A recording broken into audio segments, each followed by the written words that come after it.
Hello guys, welcome to Docs Coffee. Today I am going to present about COVID-19. It is present ongoing pandemic. COVID-19 is caused by SARS-CoV-2. It is also known as novel coronavirus. The prefix corona is derived from Latin. It means crown. It looks like crown under microscope, hence it is named as coronavirus. It belongs to the order Nidovirales, family Coronaviridae, genus Beta coronavirus, species SARS coronavirus, strain SARS-CoV-2. Coronaviruses are enveloped viruses with positive sense single-stranded RNA genome.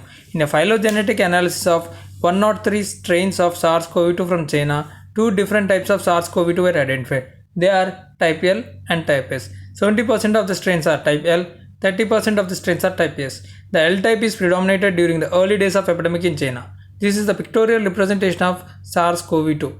You can see there spike protein, nucleocapsid protein, envelope protein, membrane protein in this picture. Transmission. Person to person spread of SARS-CoV-2 is thought to occur mainly via respiratory droplets, which resembles the spread of influenza. It transmits through cough, sneeze and talks, can even infect another person if it makes direct contact with the mucous membranes. Infection can also occur if a person touches on an infected surface and again with the same hand if he touches his own eyes, nose or mouth. This is the picture showing you the transmission of COVID-19 from a single affected patient to huge population. Here you can consider as an example like one infected patient is transmitting virus to 3 healthy people, where in turn these 3 people are again transmitting virus to another 3 people individually, resulting in a continuous chain of transmission. Transmission risk. It varies by the type and duration of exposure, use of preventive measures like mask, sanitizer, and individual factors like amount of virus in respiratory secretions. Environmental contamination. Virus present on contaminated surfaces may be another source of infection. If susceptible individuals touch these surfaces and then transfer the virus to their mucous membranes of eyes, nose, mouth, they get infected. Immunity and risk of reinfection. Antibodies are formed in infected persons and they are protective in nature, but it's not clear that how long protection will last. Signs and symptoms. Clinical features range from common cold, fever-like symptoms to bronchitis and even more severe pneumonia, SARS, multi-organ failure and death. Anosmia, loss of smell, ageusia, loss of taste, chills, rigors and GI disturbances like vomiting, diarrhea, etc. can also be seen. Major symptoms leading to hospital admission in suspected COVID-19 patients are tachypnea, nothing but increased breath rate, hypoxia, where saturation of oxygen less than 94% in room air, and hypotension, that is low BP. Happy hypoxia syndrome can be seen in some COVID-19 patients. Happy hypoxia syndrome is seen in patients who are talking and apparently not in distress but who have oxygen levels low enough to typically cause unconsciousness or even death. Incubation period. It is the period between exposure to an infection and the appearance of the symptom. The incubation period for COVID-19 is thought to be within 14 days following exposure. Most cases occurring approximately 4 to 5 days after exposure. Specimen collection. The primary area for specimen collection is upper respiratory tract. So nasopharyngeal swab, oropharyngeal swab, nasal swab from anterior nasopharyngeal wash can be collected by healthcare professional. Lab findings, common findings among hospitalized patients are lymphopenia, elevated amino-transaminase levels, elevated LDH levels, and elevated inflammatory markers like ferritin, C-reactive protein, and erythrocyte sedimentation rate. Investigations. Many patients with COVID pneumonia have normal serum procalcitonin levels. However, in those requiring ICU care, they are more likely to be elevated. X-ray findings may include ground glass opacities, consolidation with bilateral peripheral lower lung zone distribution. Lung involvement increases with duration of illness, with peak in severity in 10 to 12 days after symptom onset. This is X-ray showing bilateral lung involvement in COVID pneumonia. Suspected patients. Physicians should be aware of possibility of coronavirus in some patients with severe respiratory illness when no other cause is found. Suspected cases with initial screening as negative. In few patients, initial screening is negative, and if you still have suspicion of COVID-19, then you have to repeat the test by following precautions. The accuracy and predictive values of SARS-CoV-2 are not yet clear. Single negative test may not exclude the disease completely. Suspected cases where testing is not performed. When testing is not accessible, especially for those who don't warrant hospitalization and where widespread transmission in the community is present, in such scenario, they are presently treated for COVID-19 by home isolation and supportive care. Control measures should be followed until the symptoms gets relieved.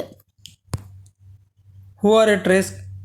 Chronic patients are of high risk. High risk of morbidity and mortality include those who are suffering from other comorbidities like diabetes, hypertension, bronchial asthma, chronic renal failure, chronic liver disease, cardiovascular disease, malignancy, smokers, patients on radiotherapy and chemotherapy, immunocompromised patients like who are on steroids as in rheumatoid arthritis, ankylosing spondylitis. Diagnosis made by detection of SARS-CoV-2 RNA by NATs, that is nucleic acid amplification tests, mainly by RT-PCR, nothing but reverse transcriptase polymerase chain reaction. Common targets include nucleocapsid, spike, envelope, RNA-dependent RNA polymerase. False negative tests are also possible. Rapid detection tests can also be performed, but the sensitivity is low.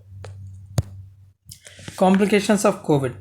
COVID affects almost all organs of the body. It affects heart, liver, kidney, nervous system, eye, blood, skin, and lungs. In heart, it causes cardiomyopathy leading to heart failure, cardiac arrest. In liver, it causes liver dysfunction. In kidney, it causes acute kidney injury due to clots leading to ischemia. In nervous system, it causes acute necrotizing encephalopathy, pricking or burning sensation in hands and limbs indicating Guillain-Barré syndrome. In eye, it causes conjunctivitis. In blood, it causes disseminated intravascular coagulation, which in turn causes blood vessel blockage and damage leading to necrosis of organs and hemorrhage. In skin, it causes paraviral dermatosis. It is hive-like rashes, small red dots, and purplish discoloration on legs and abdomen. On toes, purple rashes resembling chickenpox, measles, and chilblains. COVID even causes pneumonia leading to respiratory distress syndrome, multi-organ system failure. Coming to management. In mild cases, self-isolation and home management in OP setting are enough. Minority of patients may need critical care. In case of hypotensive shock, go for IV fluids and vasopressors like noradrenaline can be used.